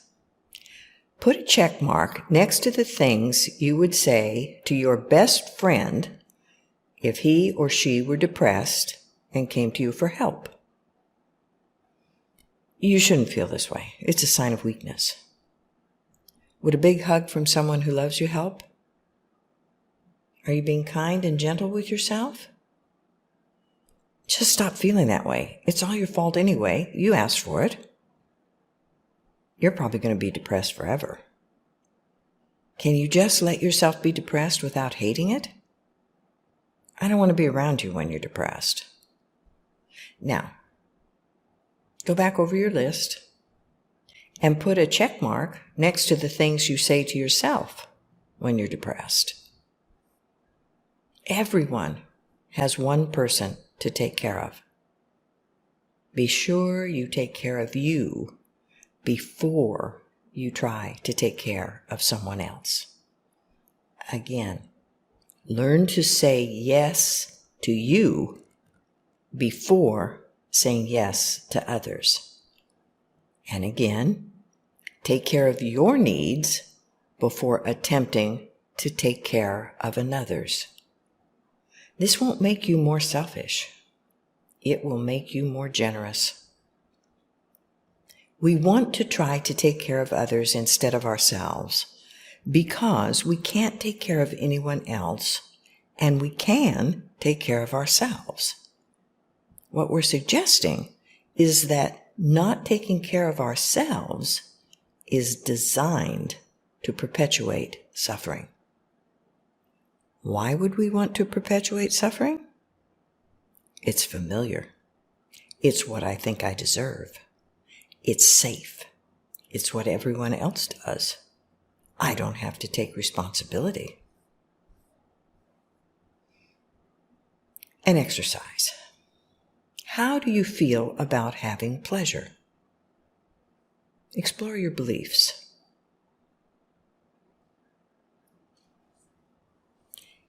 If self-denial made you a better person, wouldn't you be one by now? Living your life in fear that you're going to do it wrong is like an explorer who's afraid of getting lost. We're conditioned from childhood. Growing up is a process of having one's autonomy removed in order to be socially acceptable, compliant. And generally speaking, the better you learn that, the worse off you are. Finding yourself, following your heart, doesn't mean you'll become socially unacceptable. Think about heroes, pioneers, geniuses, inspirational people. They are focused on that which gives their life meaning, not on being socially acceptable. First is commitment to being true to themselves. Second, maybe, to what the world expects. Projection. It's good to recognize that the expectations of others, the standards they expect us to meet, are really our own projections. We judge ourselves by our standards, project them out onto other people, then believe that they think those things about us. A possible scenario. I'm depressed. I hate being depressed. I'm judging myself for being depressed. I look at my friends. I think they hate it when I'm depressed. I think they're judging me. In fact, they may have no reaction to it at all. They may not even notice. It's my standards that aren't being met. Yes, but what if they tell me they hate my depression? If your friends tell you they hate your depression, you can know that's their problem, just as it would be your problem if you hated theirs. We hate and avoid in others what we're not willing to face in ourselves. The ways I think the world expects me to be are the ways I've been taught to believe I should be. People are judging and criticizing and dismissing me all the time, but as long as I'm meeting my standards of how I should be, I don't even notice. As soon as I don't meet my standards, I think other people know that I'm not and are judging me as harshly as I'm judging myself. Are you willing to give up your life for what you think other people might be thinking? Think about it. Has giving up your own life brought the acceptance and approval you've always wanted? Has not being who you really are brought the joy and fulfillment you've been seeking? We deny ourselves our life, close our options, because we think society expects us to. We think people will judge us. We think it's too selfish to do otherwise. We take the path that seems safest. Then, because we're depressing our passion, our desire for life, we eventually move into despair and ask ourselves, why go on? A valid question. We end up with just the hard stuff, the shoulds, the have-tos, the things we were trying to avoid in the first place. We end up with emptiness, exhaustion, meaninglessness. The good news is none of what society or culture tried to get you to believe was true in the first place. There never have been any limits. There never was anything wrong with you, and there still isn't. You can be whatever you choose, and the proof of that is that you are now. When I'm feeling good, I'm a good person. When I'm feeling bad, I'm a bad person. If I'm happy, I'm right, I'm good. If I'm not, I'm wrong, I'm bad. The choice of words in our language shows the priority good and happy have. Depression can happen when we try not to be unhappy. We want to go from one peak to the next without traveling through the valleys below. Peaks, valleys, up, down, right, wrong. One cannot exist without the other. If what we think is wrong with us were really wrong with us, we would have been able to fix it by now. The fact that we haven't been able to fix it is proof that it's not really the problem. The problem is that we've been taught to believe there's a problem. It's like being told that something is broken and trying to fix it and never succeeding because it isn't broken. There is no problem. Stop creating one. Feeling guilty over being how you are does nothing but rob you of your life. It's okay to feel whatever you feel, think whatever you think, be however you are. Guilt and fear keep us from knowing our true self, our intrinsic purity and goodness, the divine within us. Whatever you're doing, love yourself for doing it. Whatever you're thinking, love yourself for thinking it. If you don't like it, love yourself for not liking it. Can you be open to the possibility that if you were who you really are, you would have the approval and acceptance you've always wanted? From yourself, if from no one else. The only approval we really care about is our own. If I feel I've done a good job, I feel good. If not, I don't.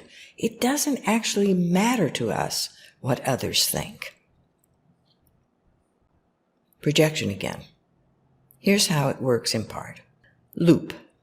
I won't be who I am because I'm afraid others won't approve. I try to be who I should be, and I don't approve. I don't approve of me. I project that disapproval onto others and then believe they disapprove of me. I feel disapproved of.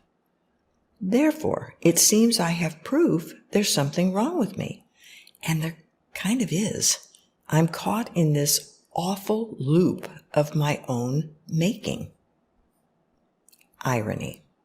We endlessly seek other people's approval when the only approval that means anything to us is our own. If I'm living the life I want to live, it's clear that nobody owes me anything. And from that place of being satisfied, I can be much more generous. Whatever you do, recognize that you're doing it for you and enjoy it. If you realize you no longer want to do it, stop. Isn't that irresponsible? You'll never know until you stop and find out. You could practice with some of the many little things you do and hate, but continue to do because you believe you should, or someone told you you should. If you're responsible because you're afraid not to be, you're not responsible. You're afraid. We all know things we stopped doing when we started growing up. Here are some we came up with. Perhaps you can add your own.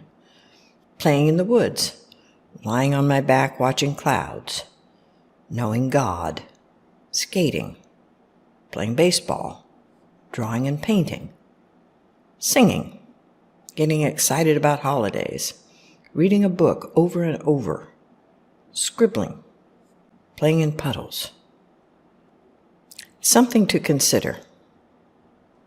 We have to face eventually that we don't want to be undepressed. Terrible things might happen to us if we're not depressed. We have our identity in this process of depressing. We're afraid that if we stop, we won't know how to be, won't know who to be, won't know what life will expect. It's safer and more comfortable to continue with the depressing than to risk the freedom. Is this depressing?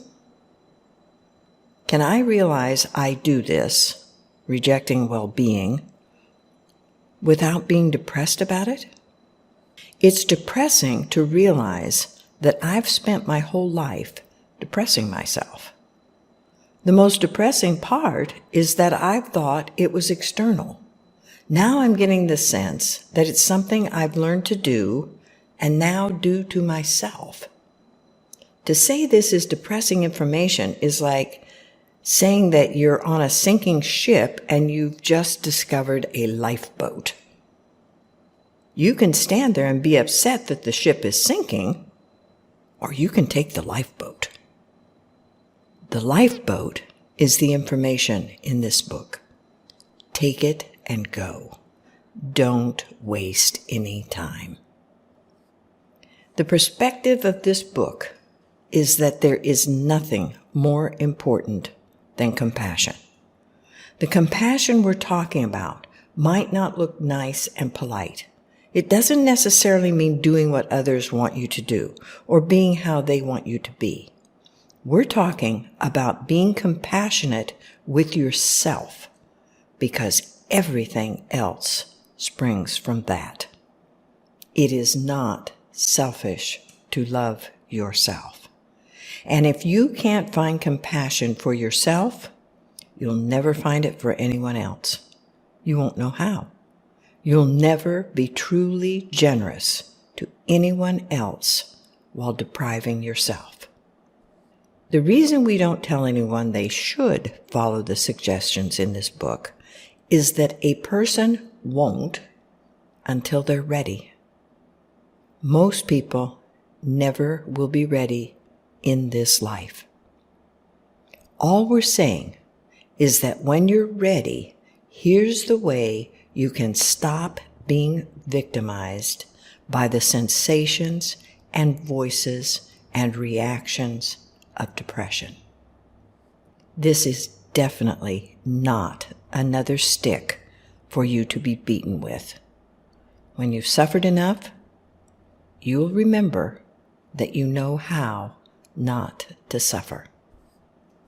It doesn't really matter what you've thought, believed, felt, or done before. This is a new day. But I've always done it this way. But I've always been this way. This is just how I am. Those are 3 of the world's worst excuses. Let's sum up. Get to know your emotions and learn to have them in healthy ways. Learn to express the energy of emotion in ways that take care of you and those around you. No guilt or blame. Rest, eat well, exercise regularly, and prove to yourself that tension does not lead to control. Take up an awareness practice that enables you to let go of beliefs and assumptions about how you and the world should be. This will enable you to live in the current moment, which soothes body, mind, spirit, and emotion. It's okay to change. It's okay to try something new. It's okay to try something rather radically new, such as the approach we're offering in this book. By the way, there isn't really anything new about it. It's just new to many people in our culture. Because if you try it and you don't like it, you can always return to how you were doing it before. No problem, no shoulds. Trying something once or twice doesn't mean you ever have to do it again if you don't want to. And not taking a risk because you're afraid is a grave disservice to yourself. Fear is not the problem. You can have your fear and allow it to stop you, or you can have your fear and risk anyway. Either way, the fear is there. The choice is yours. Afterward. The essence of recording and listening practice. Since this book was written, recording and listening has become one of our primary practice tools. I make the point regularly that it's not possible to be depressed with a recording and listening practice. By recording and listening practice, I don't mean picking up a recorder and talking once in a while, or listening when the voices in conditioned mind aren't telling you not to. I mean a dedicated practice of using the recorder to have your attention on something other than the conversation in conditioned mind. That conversation, what we call ego, which is short for egocentric karmic conditioning, self-hate, that ego is the illusion of being a self, a someone that is separate from life. It's a system. That conversation is devoted to suffering. If you want to, if it's easier, think of it as all the negativity that goes around inside your head. If you've ever tried to stop it, you know it's not something over which you have control. If you attempt to stop it, it will tell you that the reason you can't is that there's something wrong with you. There's a lack or flaw in you. You're to blame for it. You're doing it. If you really wanted to stop it, if you were a better person, you would stop it. None of that is true, and we can stop it. The first step is realizing that I am not it, and it is not me. That conversation is not something I'm doing. What is aware of the phenomenon, what is able to observe the process, is not the ego process, regardless of what the voice in the head claims. That ego illusion, the appearance of being a separate self, is created and maintained through that incessant brainwashing conversation inside the head. Recording what is going on for us and listening to it helps us see that the conversation in conditioned mind is not me. Learning to step back and observe the conversation shows us that what we are is the awareness that can observe it. Quickly, we can see that it just goes on in an endless loop. We watch it happen, and we realize that we're able to see it and hear it, but we're not doing it. When we realize this, we realize what it is and what its purpose is in our lives, which is to keep us in the artificial, in quotes, reality of suffering that it is creating.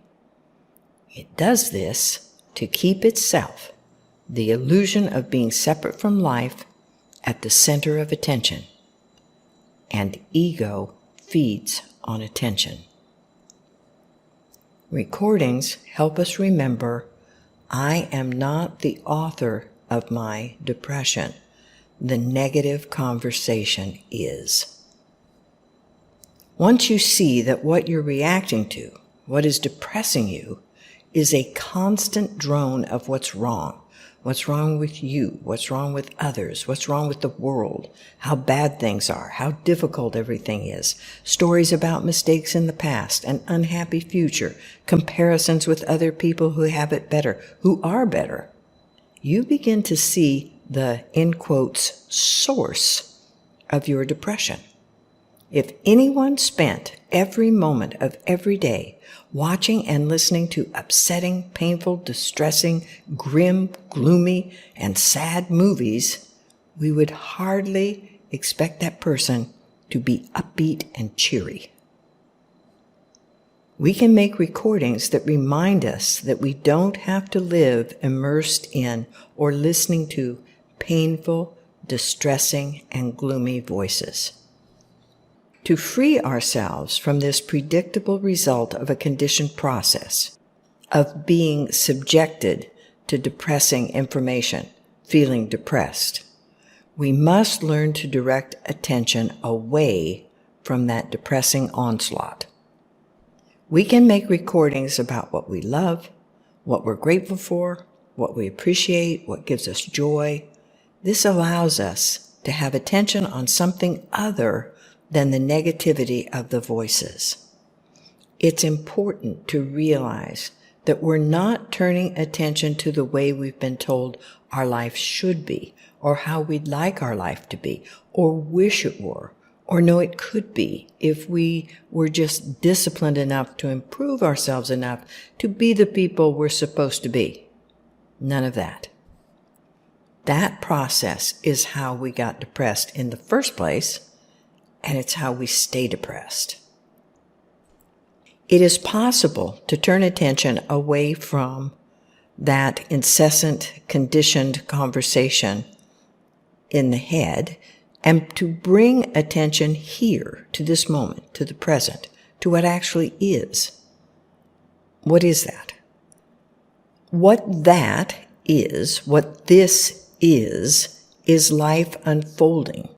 And as we are present to it, we quickly see that life unfolding is a conscious, compassionate process. Recording and listening assists us to tune into the wisdom, love, and compassion that is life unfolding.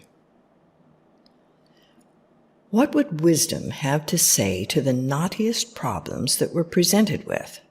What message of appreciation would be received from that which loves us unconditionally? What encouragement, solace, would compassion offer when we're tired, aching, disappointed, unhappy, hurting, upset? Finding the mentor, an embodiment of the wisdom, love, and compassion that is our authentic nature, gives us moment-by-moment access to the support we need. Instead of living in a conversation that is negative, self-hating and depressing, with a recording and listening practice, we can live in a conversation of kindness, compassion, and encouragement. Talking your way through depression, a recording and listening practice, self-guided retreat. Recording and listening practice, a brief overview. To begin, obtain a recording device. This can be a handheld digital voice recorder, an app for your smartphone, or an older technology. Recording software on a laptop will get you started, but it's best to have something you can carry around. To jumpstart your recording and listening practice, make a recording of everything you love, are grateful for, find beautiful and kind and generous, and touches your heart. If you choose, record favorite quotes and music. Add what you value in your life, what you want to attend to, what takes care of you, how you want to feel, and so forth. Make your first recording while looking at your favorite tree or animal or view of nature. Listen to your recording 3 times. Here is what I have noticed. We fall in love with our recordings. We find we prefer being in a conversation of loving kindness and compassion about ourselves and our lives instead of being beaten up by self-hating voices. Listening to recordings is an act of receiving the unconditional love and acceptance that frees and heals us. For more information on a recording and listening practice, you can visit www.recordingandlistening.org. Encouragement and suggestion. Encouragement. Being gentle with yourself is the prerequisite for beginning your exploration of how the process of depressing works. It's not necessary to be a victim of depression. How depression happens can be scrutinized, understood, and transcended. Shining the light of conscious, compassionate awareness into its darkest corners can free us of depression's tyranny. Suggestion. Each time you're depressed, do these exercises. On your recorder, create a folder for each particular episode of depression. Title it, date it, and then record and listen to your answers. If it feels overwhelming to answer all of these questions, just pick one. Remember, all we're doing is bringing awareness to a process called depression. You can do this. Even if the voices of depression are insisting that you can't, don't believe them. Make your recordings anyway. And now, with recorder, kindness, courage, and resolve, begin your retreat. Exercise 1. Sit quietly for a moment and allow yourself to return to the time you decided to listen to this book. Why did you choose this recording? What drew you to it? What did you hope it might do for you? Record and listen to your answers. Exercise 2. To make peace with depression, we must first face it.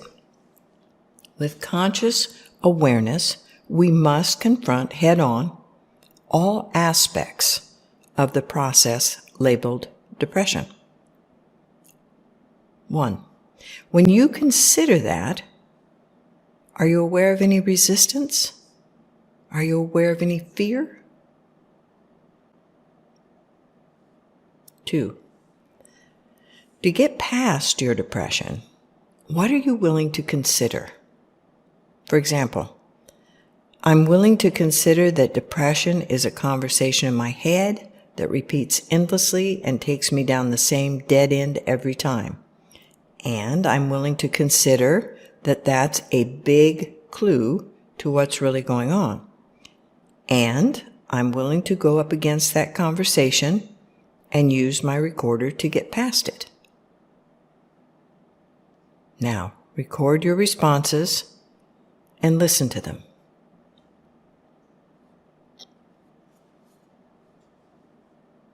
Exercise 3. Do you know what's being depressed? We often think of depression as something that happens to us.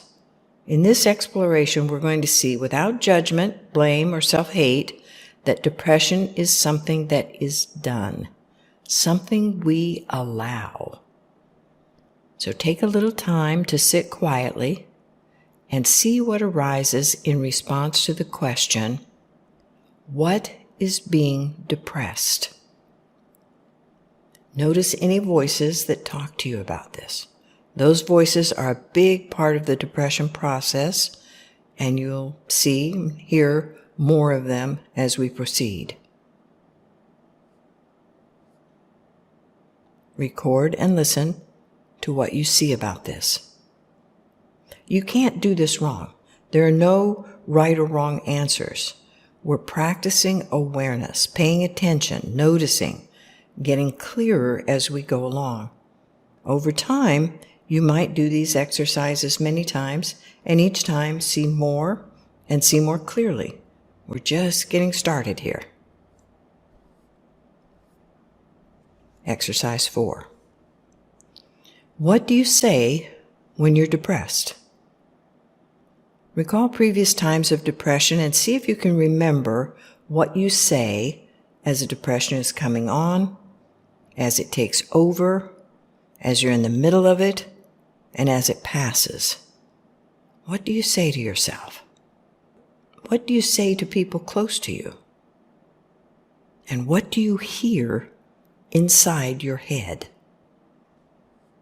For example, I've heard things along the lines of, I'm not feeling well, and oh no, not again, I can't do this again, which are both excuses for withdrawing from the world. I've heard, you need to get a grip. What's the matter with you? Get it together. This is an attempt to force myself to show up and keep going. What you hear might be quite different. These are subtle distinctions, so take the time you need to get a sense of what is so for you. If it helps, write these things down before making your recording.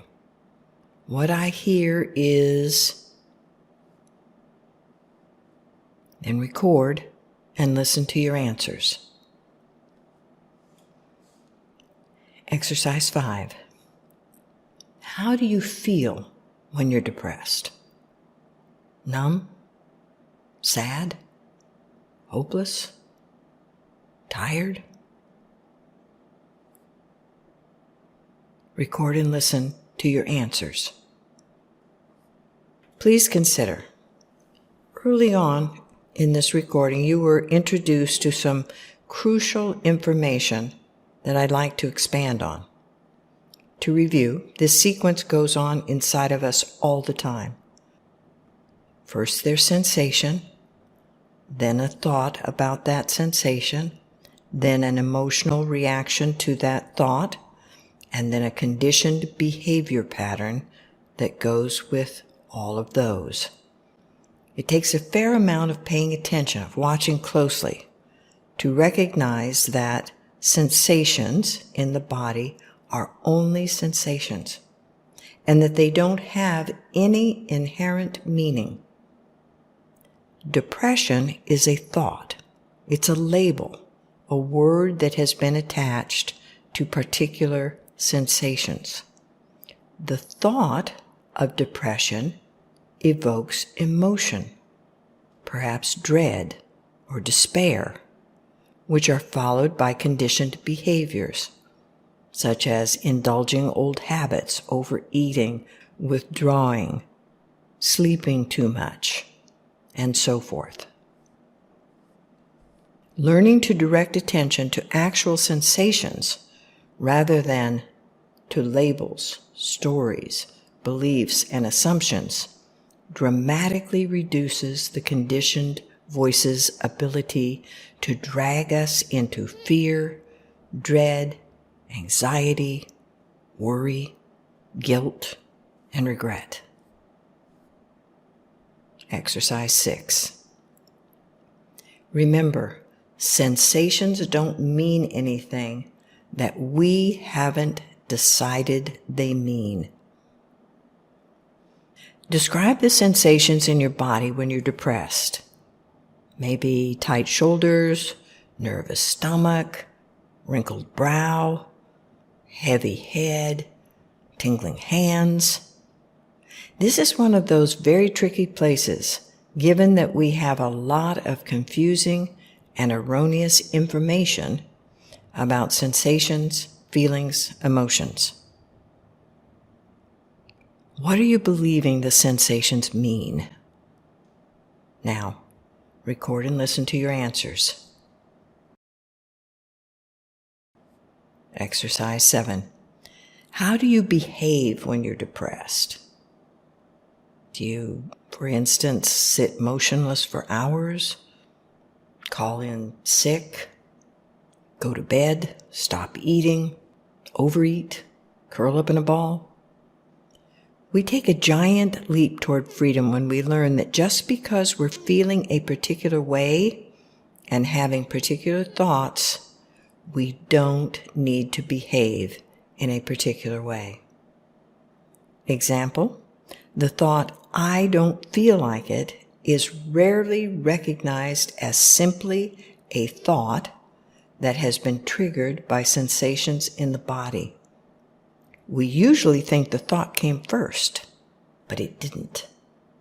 We believe we really don't feel like it, and so we don't do it. Or we do it, but we're unhappy about it. Until we look at the thought, "I don't feel like it," with conscious, compassionate awareness, we don't recognize it as the conditioned reaction it is. Similarly, it's not necessary for the thought, "I'm depressed," to dictate particular behaviors. Granted, it can be difficult not to be led down those old, well-trodden roads, and we most often are. But with your recorder, kindness, courage, and resolve, you can break that cycle. So again, how do you behave when you're depressed? Record and listen to your answers. Exercise 8. Let's look at stress and depression. Do you ignore signals that you're stressed? Sad, hungry, overworked, angry, tired? Do you know how you feel when you're stressed? What are the sensations in your body? What kinds of thoughts go through your mind? What kinds of things do you say to people? Are you aware of the conversation that drives you? What are you told that makes you believe being driven beyond your ability to be in sync with the pace of life is worthwhile? Record and listen to what you see about this. Exercise 9. An emotions checkup. What emotions are you not allowed to have? Worry? Anger? Sadness? Satisfaction? Envy? Fear? Resentment? Courage? Impatience? Eagerness? Disappointment? Exhaustion? Rejection? Excitement? Jealousy? Happiness? Irritability? Enthusiasm? What emotions are you not allowed to have? Record and listen about emotions you're not allowed to have. What emotions are actively rejected? Record and listen about which emotions are rejected. What emotions are indulged? Record and listen about which emotions are indulged. Exercise 10. This is very important. Getting in touch with the truth about how we feel, what we've been conditioned to believe about how we feel, and our relationship with how we feel is facilitated by expressing how we feel. There are many ways to express feelings. We can make them visible through drawing, painting, writing, or something similar. We can talk with a friend or a counselor. We can do yoga or dance or participate in sporting activities. And our particular favorite, we can talk into a recording device. Each one of these, if we are to receive benefit, requires us to pay attention as we engage in them. For example, as a person given to rage, I hit baseballs and ran up hills to move the energy in my body out of stuck patterns I had believed were real. As I ran up a hill, my breathing labored, my heart pounding. The stories in my head would get angrier and angrier. The sensations of exertion were the same as the rage sensations. But I wasn't mad at anyone as I toiled up those hills. The sensations had become attached to angry stories. Every time I felt those sensations, I would get a download of rage-filled images and memories. Eventually, the stories created the sensations, and the sensations fueled the stories. Realizing that, I could begin to tease apart the components. Soon, I could feel the sensations and not go into a rage. I could feel the energy rise up, stay present with it, not get pulled into old stories, and simply have the energy for myself to use as I chose. Maybe dance. What are your beliefs about what will happen if you express your feelings? How are you stopped from expressing them? Record and listen. Exercise 11. How does the world look when you're wearing the lenses of depression? Draw a picture of that world. As you watch the process of depressing, does the world or life or you look a particular way? Or are you told the world, life, and you are a particular way? Record and listen. Exercise 12. What processes of depressing do you engage with? Do you attempt to distract yourself from how you feel? If so, how do you distract yourself? Do you attempt to control how you feel? If so, how do you do that? Record and listen. Exercise 13. Self-hate is the root cause of depression. What are you told is wrong with you? What about you is judged as unacceptable? How are you judged for being depressed?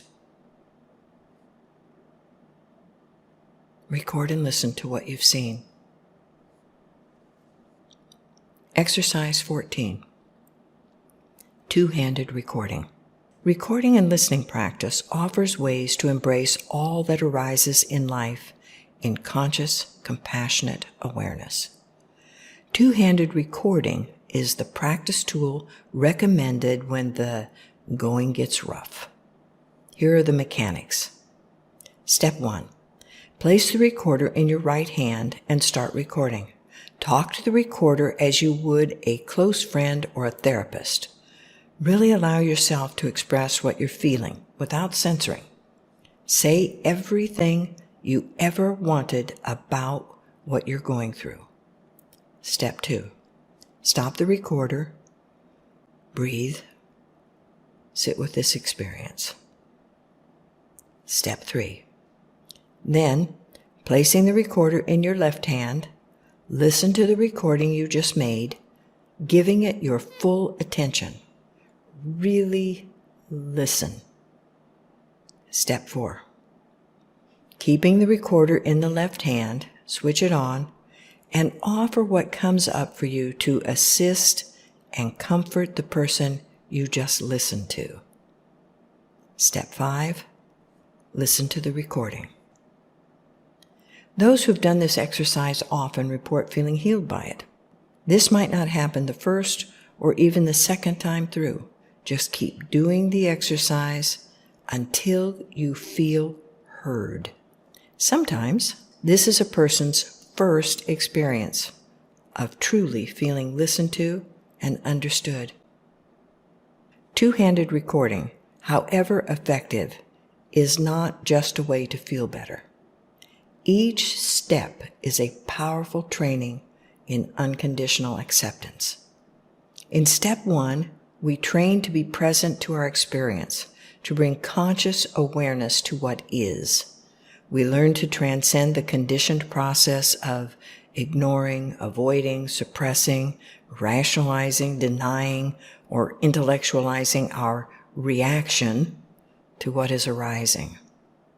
In step 2, we learn unconditional acceptance. In listening without judgment, we open to the realization that we do encounter the entire range of human emotion, including anguish, rage, betrayal, disappointment, fear.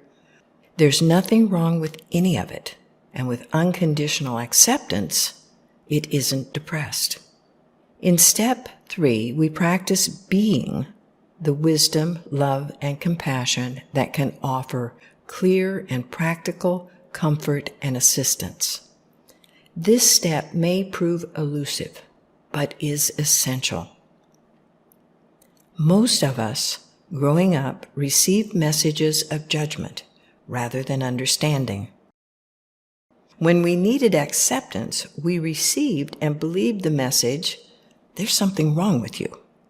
We learn to depress these, in quote, wrong feelings. Only through the lens of compassion can we arrive at the truth of our inherent goodness.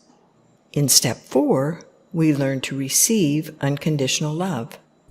We make real for ourselves that who and how we are is inherently lovable and is unconditionally accepted and loved. In step 5, as we listen to the recording we just made, we realize that the love we offer and receive is the unconditional love that we are.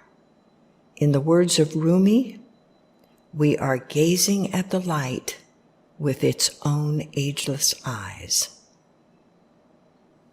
Do two-handed recording often, especially when you're feeling depressed.